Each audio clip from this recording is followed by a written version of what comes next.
We've always been hesitant to do online because, or virtual, I should say, because we're like, where's that personal touch, right? Like, are we really going to get the value? It's weird because I was not a virtual training plan person. Like that wasn't where I was thinking of going, but I think it actually worked better.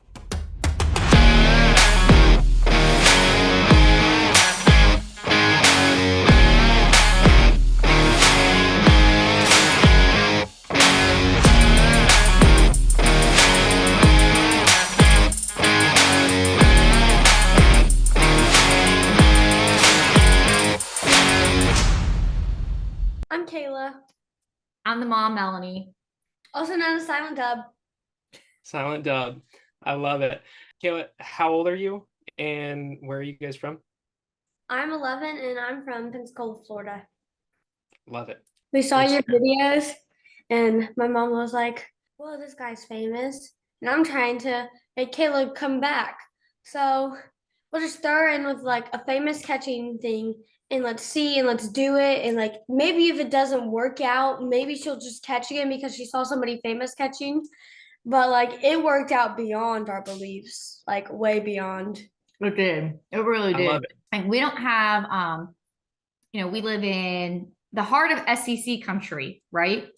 So sports are God down here. Like they come out of the womb, they pick a sport, and then that's it. That's all you do for the rest of your natural born life. Which is a little weird for me and my husband who are from the north, and it just is a little different mentality from the north to the south. But it is what it is. We live down here now, so we've adapted. Pitching is king down here in softball. So pitching and hitting is really what is focused on. And don't get me wrong, you have to have pitching, you have to have hitting. But catching, you can't find a catcher's coach in this area to save your life. So if you're trying to develop a softball catcher, it is just a lot of self-teaching. There is one softball catcher coach out over across the state line in Alabama, but he broke Kayla, so she wasn't going back to him. That was the lesson where she dislocated her thumb. So I was ready to go back to him. I know. We did call Coach Raspberry. We let him know that you're no longer upset with him. Yeah, we told he's actually a good friend of our families too, but he's the only one in the area. And then occasionally there's a premier team in Birmingham, Alabama, that catching coach does stuff with, but they're a premier team, so they're off and they're traveling more. So once in a blue moon, he'll come down to the Gulf Coast because Birmingham's like 5 hours away from us, but you just can't get that. And so again, everything's self-taught. We saw you, we follow Reagan, we look a lot of YouTube, and we've just been kind of teaching her catching from that. But we thought this was a great experience to see, are we right or are we wrong? And what are we missing?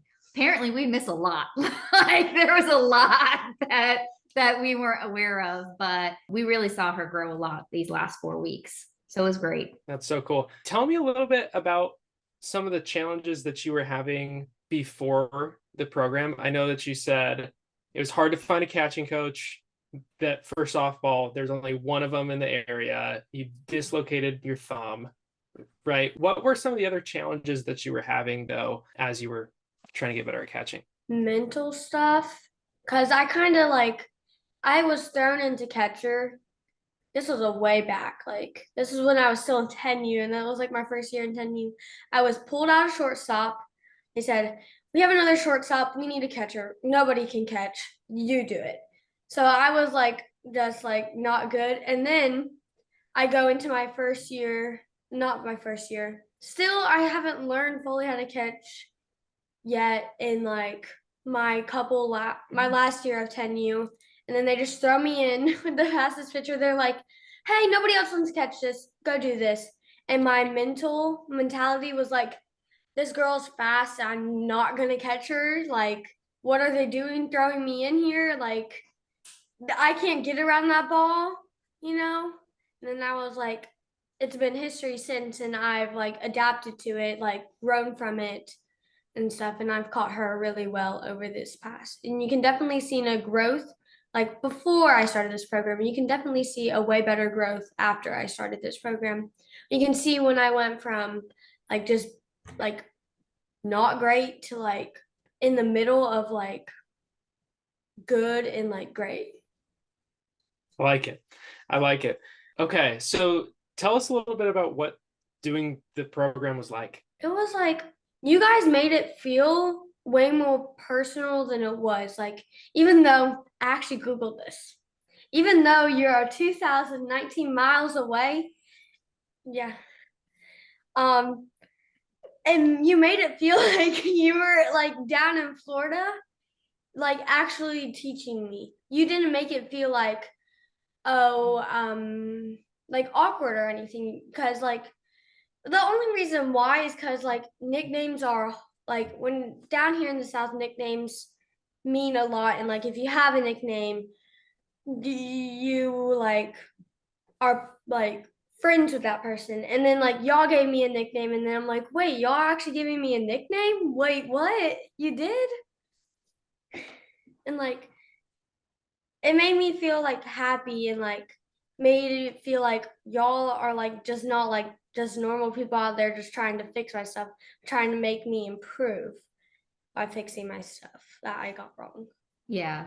I mean, I think her dad and I, we just live in the panhandle of Florida. So all the big softball, all the big baseball, that's Central Florida, right? Like that's the Orlando, Tampa area, which everyone thinks Florida is like super small state. It's not. They're like 8 hours away from where we live. Like you're not going to Orlando for the day and back. But that's where you see a lot of the big Florida Premier softball programs come out of. And so they do offer a lot of like online stuff, but we've always been hesitant to do online because, or virtual, I should say, because we're like, where's that personal touch, right? Like, are we really going to get the value, or are we just going to spend money to spend money? But I think the one thing that we were really impressed with this program, and again, we went in with it more of the mindset of let's get Kayla back behind the plate. Like she's got to get back. She struggles sometimes with adversity. So coming back from the dislocated thumb, because you don't have a lot of adversity. Things just naturally come easy to you, kid. Okay, hardship, coming back, Okay. rebounding. Okay. That's what adversity means, like rebounding, right? And so we needed her to get back behind the plate because none of our other two catchers will catch our premier pitcher. They're too scared of her. And Kayla's the only one that hasn't said no. So we needed her back behind the plate. So we're like, we will try anything at this point to get her back behind the plate. Like she's got to mentally come over this injury. But we were really impressed. Like it was very personalized, like the feedback, the here's where you have to go, the breaking it down, the slow-mo. I think the personalization of even trying to say, hey, she's now back to play, but she's having this problem because she's overcompensating. So she's turning her glove a different way to make sure her thumb isn't getting thumbed.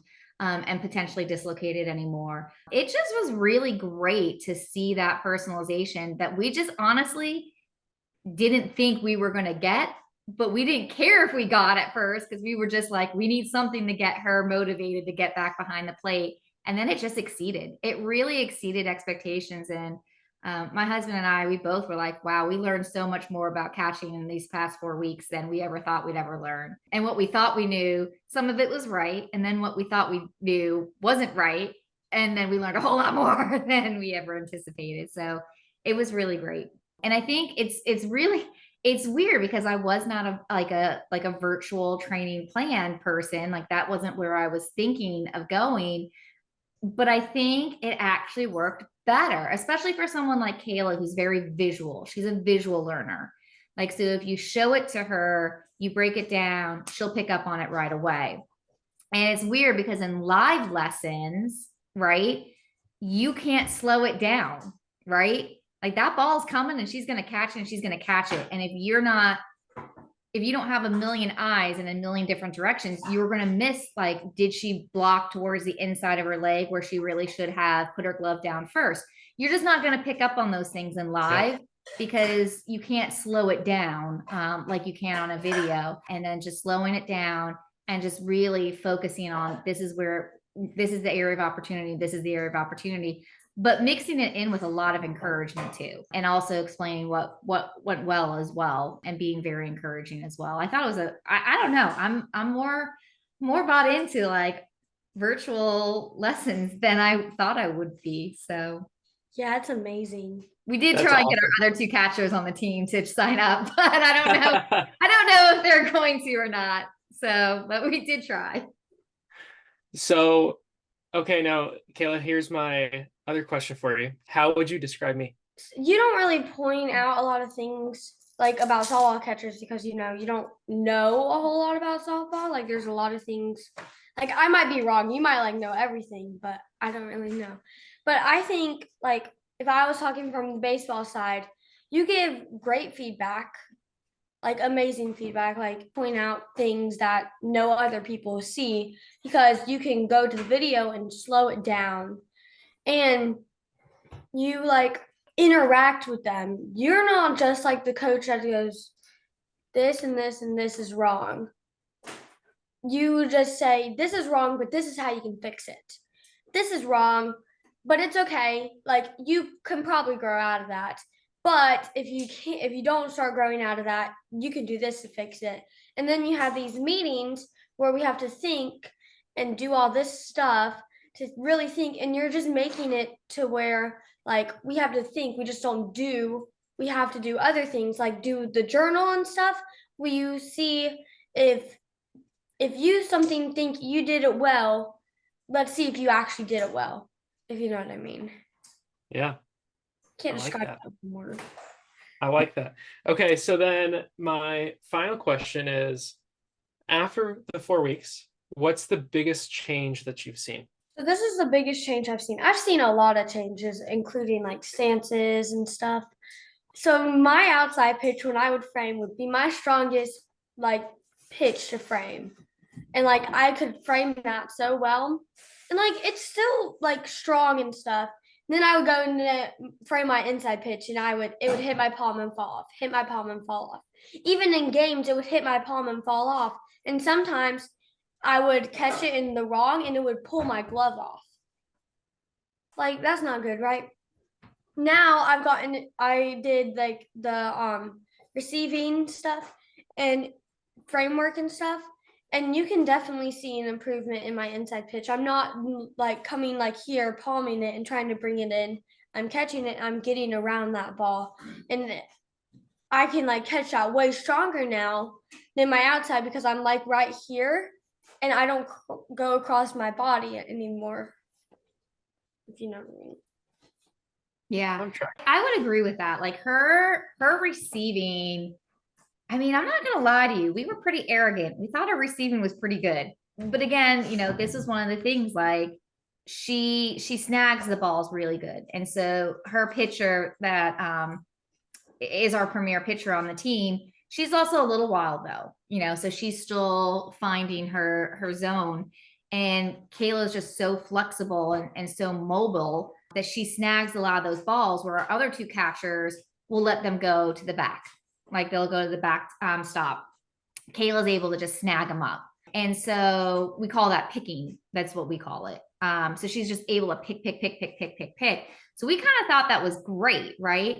And then we went through this program and we're like, okay, well, picking's good. We still don't want it to go to the backstop. So, let's make sure we don't have her balls go to the backstop, but just really getting more of those mechanics of, receiving like the flat glove, that inside pitch. And even like we all look at it when we're getting the inside pitch. We're like, ooh, dang, that was good. Yep, ooh, yep, that was, ooh, yeah, that was pretty. And so we're just seeing that big difference. And it's funny because tell them about Annie, even one of the other catchers.